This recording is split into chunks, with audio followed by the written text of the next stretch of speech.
Terdapat sebuah desa yang selalu waspada dengan kehadiran ular raksasa. Makhluk itu dianggap sebagai kutukan. Sebuah ancaman yang diyakini akan membawa bencana bagi seluruh warga desa. Namun, sebuah peristiwa besar terjadi. Sesuatu yang mengubah pandangan seluruh warga terhadap ular tersebut. Sejak saat itu, ular yang dulu dibenci, justru dikenang sebagai penyelamat. Semua yang mendengar kisah ini pasti akan terinspirasi. Apa yang sebenarnya terjadi? Mari kita simak kisah selengkapnya. Di kaki gunung yang dikenal dengan nama Bulan Tertidur, terletak sebuah desa kecil bernama Desa Sukamaju. Desa ini tampak damai. Penduduknya hidup sederhana, saling mengenal dan saling membantu. Namun, di balik suasana tenang itu, tersimpan rasa takut yang diwariskan secara turun-temurun. Rasa takut itu berasal dari satu sosok yang hidup jauh di hutan sebelah utara. Sosok itu adalah seekor ular raksasa bernama Kailu. Kailu digambarkan sebagai makhluk yang sangat besar, bersisik emas kehijauan, dan bermata terang. Konon, tubuhnya bisa melilit sebuah rumah hingga hancur. Ia diyakini bukan ular biasa, melainkan kutukan yang datang untuk menguji kesalahan manusia. Karena itulah, warga desa Sukamaju selalu hidup dalam kewaspadaan. Setiap malam bulan purnama, mereka membunyikan kentongan. Di depan setiap rumah dipasang patung-patung kecil penolak ular. Nama Kailu pun jarang disebut, karena dipercaya bisa mengundang bahaya jika diucapkan sembarangan. Selama bertahun-tahun, ular itu dibenci. Padahal, belum ada satupun warga yang pernah melihat Kailu secara langsung. Semua ketakutan bersumber dari cerita lama yang terus diulang. Cerita yang membentuk keyakinan, bahkan sebelum kebenaran sempat dikenali. Namun semua itu akan berubah. Karena suatu hari, kebenaran akhirnya muncul dalam bentuk yang tak terduga. Kailu, itulah nama yang ditakuti namun jarang diucapkan. Ular raksasa yang menjadi legenda di desa Sukamaju. Tidak ada yang tahu pasti sejak kapan ia muncul. Sebagian berkata Kailu sudah ada sejak sebelum desa berdiri. Sebagian lagi percaya ia adalah jelmaan dari roh hutan yang marah karena manusia merusak alam. Mereka menyebutnya sebagai pembawa bencana, makhluk tanpa hati, penjaga kemarahan bumi. Namun tidak ada yang tahu bagaimana Kailu sebenarnya. Tidak ada satupun bukti bahwa ia pernah menyerang, merusak, apalagi membunuh. Semua cerita berasal dari kata orang. Dari dongeng yang berubah-ubah setiap kali diceritakan ulang. Namun ada satu hal yang semua orang setuju. Kailu itu besar. Sangat besar. Konon tubuhnya bisa menjalar sepanjang 6 truk kontainer. Matanya bersinar seperti lentera di malam gelap. Dan sisiknya mengilap seperti logam tua yang belum pernah disentuh manusia. Ia tinggal di sebuah gua yang tersembunyi di hutan utara, jauh dari pemukiman warga. Tidak pernah datang ke desa. Tidak pernah meminta apapun. Meski begitu, rasa takut tetap tumbuh.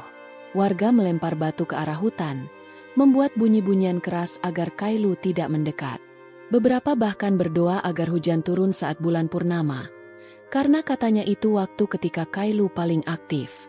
Namun, jauh di dalam gua yang gelap dan sunyi, Kailu hanya diam. Ia mendengar semua itu. Ia melihat dari kejauhan.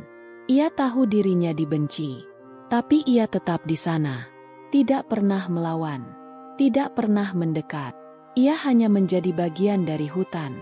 Menjaga dari jauh. Dan di balik tubuh besarnya yang menggetarkan tanah, tersembunyi sesuatu yang tak diketahui siapapun. Hati yang lembut. Dan rasa rindu akan dunia yang dulu tidak takut padanya. Di dalam gua yang sepi dan lembab, Kailu menjalani hari-harinya dalam keheningan. Ia tidak pernah tidur panjang seperti ular biasa. Ia hanya berbaring diam, memandangi cahaya matahari yang sesekali masuk lewat celah-celah bebatuan. Ia mendengarkan suara hutan. Ia mencium aroma tanah, dedaunan, dan air.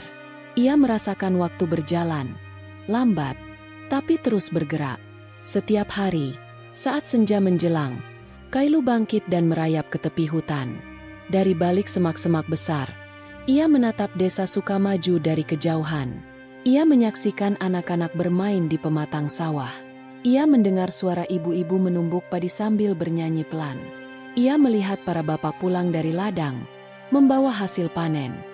Semua itu diamatinya, dengan rasa tenang yang tak bisa dijelaskan. Kailu tidak pernah ingin mendekat, bukan karena takut, tapi karena ia tahu, kehadirannya akan membawa ketakutan bagi mereka. Ia sudah melihat bagaimana warga memandangnya dengan benci. Ia pernah melihat seorang anak kecil menjerit ketakutan hanya karena melihat bayangannya. Ia tahu dirinya bukan bagian dari desa itu. Namun jauh di dalam hatinya, Kailu tetap merasa terikat. Ada sesuatu yang membuatnya ingin terus mengamati, terus menjaga dari kejauhan. Mungkin karena ia pernah menyaksikan desa itu sejak kecil. Mungkin karena ia tahu, di antara ratusan orang yang membencinya, masih ada kehidupan yang berharga untuk dilindungi. Kailu bukan makhluk sempurna. Ia punya luka. Ia punya rasa kesepian yang dalam. Tapi ia tidak pernah membenci siapapun. Ia hanya ingin melihat dunia tetap berjalan, damai, tanpa perlu tahu bahwa ada seekor ular besar yang ikut menjaga dari balik gelapnya hutan. Namun dunia tidak selalu diam. Waktu terus berjalan. Dan sesuatu yang besar, perlahan mendekat. Sesuatu yang akan mengubah takdir desa Sukamaju, dan membangkitkan Kailu dari kesendiriannya yang panjang. Desa Sukamaju perlahan mulai berubah. Bukan karena Kailu datang mendekat, tapi karena rasa takut terhadapnya semakin menjadi-jadi. Para tetua desa berkumpul lebih sering dari biasanya. Di balai bambu tua yang berdiri di tengah desa, mereka membicarakan hal yang sama berulang kali. Ular itu sudah terlalu lama dibiarkan. Kita harus melakukan sesuatu sebelum terlambat. Ini bukan soal percaya atau tidak. Ini soal berjaga-jaga. Kata-kata seperti itu menyebar dari mulut ke mulut, seperti angin yang membawa benih kebencian. Warga mulai merasa tidak aman hanya karena Kailu masih hidup di hutan. Padahal, tidak ada satupun kejadian buruk yang terjadi karena dirinya. Di setiap rumah, patung-patung penolak ular kini diganti menjadi lebih besar. Daun-daun pahit dan dupa dibakar setiap malam. Anak-anak diajarkan untuk tidak menoleh ke arah utara. Jika mendengar suara ranting patah dari hutan, mereka diajarkan untuk langsung bersembunyi di bawah tempat tidur. Beberapa pemuda bahkan mulai berlatih memanah dan membawa senjata tajam saat memasuki hutan. Mereka menyebut diri mereka sebagai pelindung desa, meskipun mereka belum pernah melihat Kailu secara langsung. Sementara itu, di balik bayang-bayang hutan, Kailu tetap diam.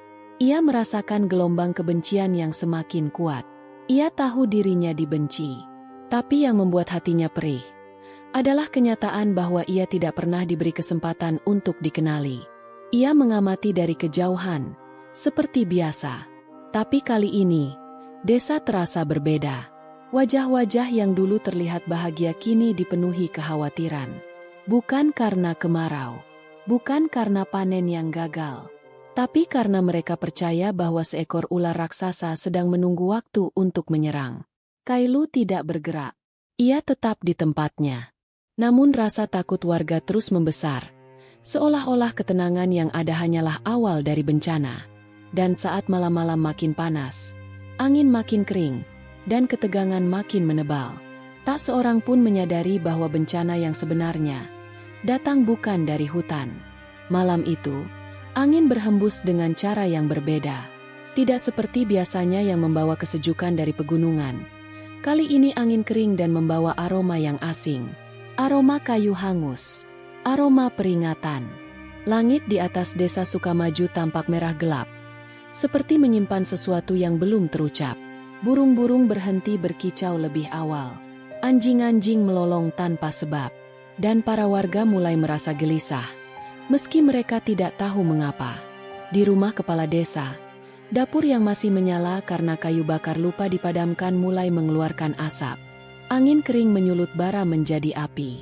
Api merambat ke dinding, lalu ke atap, lalu ke rumah sebelahnya. Dalam hitungan menit, api mulai menyebar. Jerami dan kayu kering menjadi bahan bakar sempurna. Teriakan pertama terdengar dari rumah paling ujung. Lalu disusul lonceng tanda bahaya yang dipukul berkali-kali. Warga berhamburan keluar. Mereka membawa ember, kain basah, dan air seadanya. Tapi semua itu tak cukup. Api menjalar lebih cepat dari langkah mereka.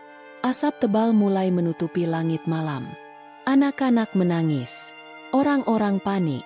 Rumah-rumah mulai runtuh satu persatu. Dan dalam kekacauan itu, nama yang paling ditakuti mulai disebut. Ini pasti karena Kailu. Dia marah. Kutukan itu benar-benar datang. Suasana semakin kacau. Ketakutan terhadap api berubah menjadi ketakutan terhadap ular. Tapi tidak ada yang tahu bahwa saat itu, Kailu sedang membuka matanya. Di dalam gua yang gelap, ia mendengar suara kentongan, suara jeritan, dan gemuruh api. Ia merasakan panas menjalar melalui tanah. Ia tahu desa sedang terbakar. Ia tidak berpikir panjang. Ia tidak menunggu dipanggil. Ia tidak menunggu diminta. Ia bergerak. Tubuh raksasanya meluncur dari hutan, melintasi akar-akar dan semak-semak. Pohon-pohon bergoyang. Tanah bergetar. Ia menuju desa. Menuju tempat yang selalu dia jaga. Dalam diam, tanah di sekitar desa Sukamaju mulai bergetar. Getaran itu bukan berasal dari api. Bukan pula dari langkah kaki manusia. Itu datang dari utara. Dari arah hutan yang selama ini dihindari. Dari tempat di mana mitos dan ketakutan lahir. Pohon-pohon bergoyang hebat. Burung-burung malam terbang dengan panik. Dan kemudian, muncullah sosok besar yang selama ini hanya hidup dalam cerita. Tubuhnya menjulang dan berkilau saat terkena cahaya api. Sisiknya seperti logam tua yang memantulkan nyala merah dari kobaran yang masih menyala. Matanya terang, menatap lurus ke arah desa. Dan setiap gerakannya menimbulkan dentuman berat di tanah. Kailu telah datang. Warga yang melihatnya untuk pertama kali hanya bisa terpaku. Beberapa menjerit. Beberapa mundur. Sebagian besar hanya berdiri diam. Tak tahu harus lari atau melawan. Mereka menyangka inilah akhirnya. Bahwa Kailu datang untuk menyelesaikan apa yang telah lama diramalkan. Bahwa setelah api, giliran ular yang akan menelan semuanya. Namun, Kailu tidak membuka mulut untuk melahap. Ia tidak mengangkat tubuhnya untuk menyerang. Ia hanya bergerak cepat menuju pusat desa. Lalu berhenti. Di dekat sumur utama yang menjadi sumber air satu-satunya. Warga menyaksikan, dengan tubuh gemetar dan napas tercekat. Ketika Kailu melilit sumur itu dengan tubuhnya. Ia menunduk, dan dari dalam tubuhnya, terdengar suara seperti air mengalir kencang. Lalu, dalam satu gerakan kuat, Kailu menyemburkan air dari mulutnya. Semburan itu bukan air biasa. Ia meluncur seperti hujan deras, menghantam api yang masih berkobar. Percikan uap memenuhi udara. Kayu yang terbakar padam seketika. Kailu berputar, menyemburkan air ke arah lain. Lalu ke sisi lain lagi. Dan sekali lagi, api yang semula tak terkendali mulai padam. Asap perlahan menghilang. Dan dalam waktu singkat, api yang membakar desa sudah tak lagi menyala. Warga hanya bisa menatap. Tidak ada yang bicara. Tidak ada yang bergerak.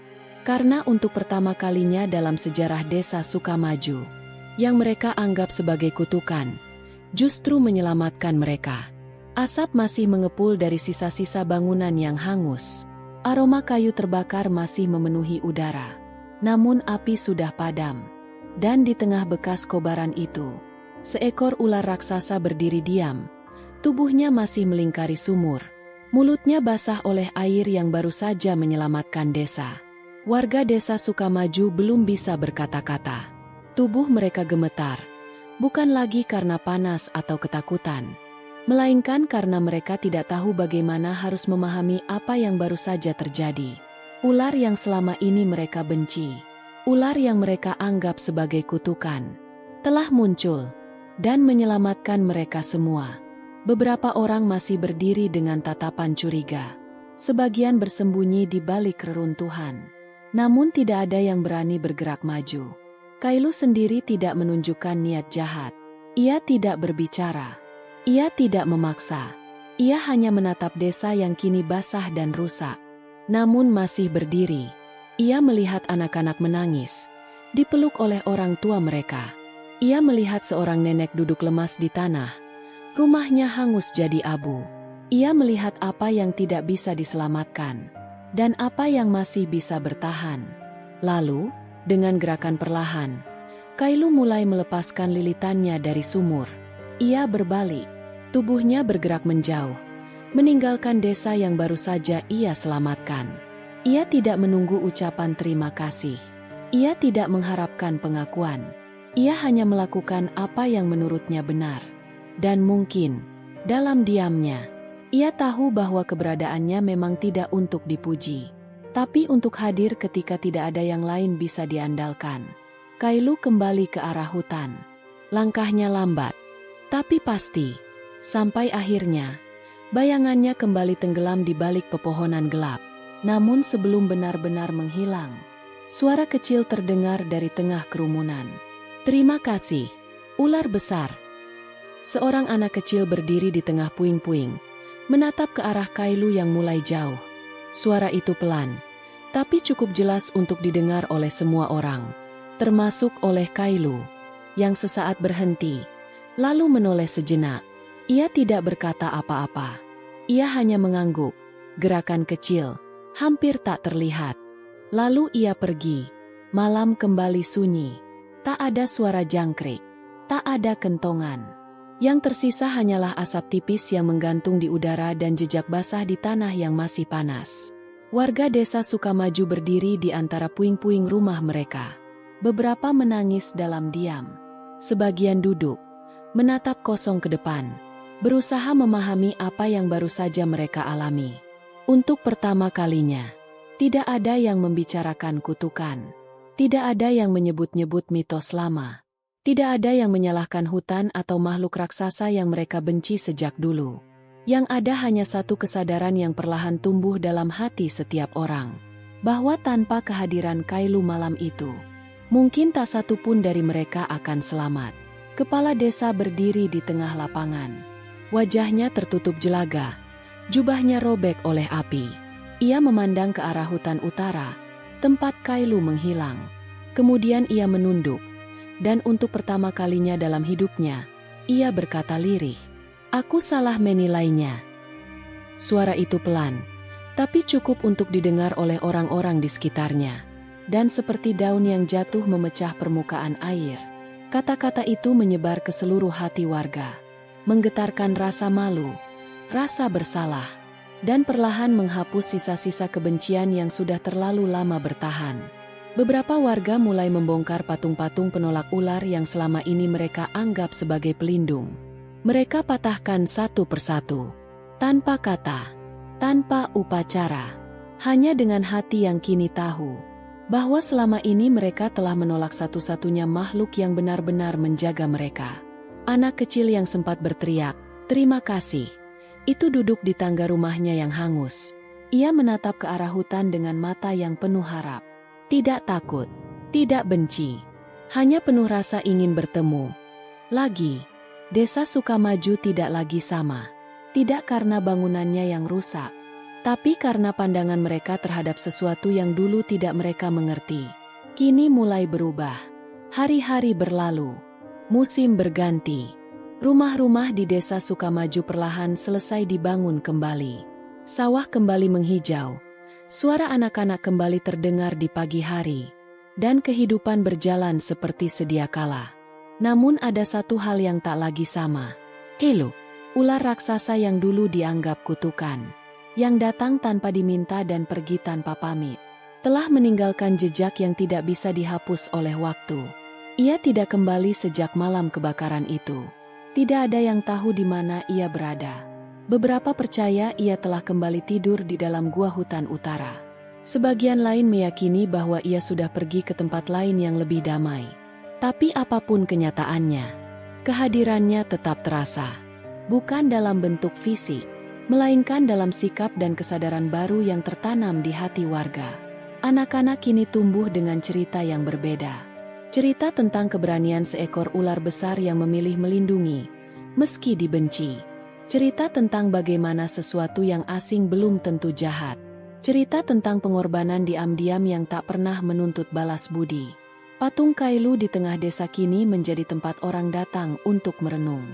Bukan untuk berdoa, tapi untuk mengingat.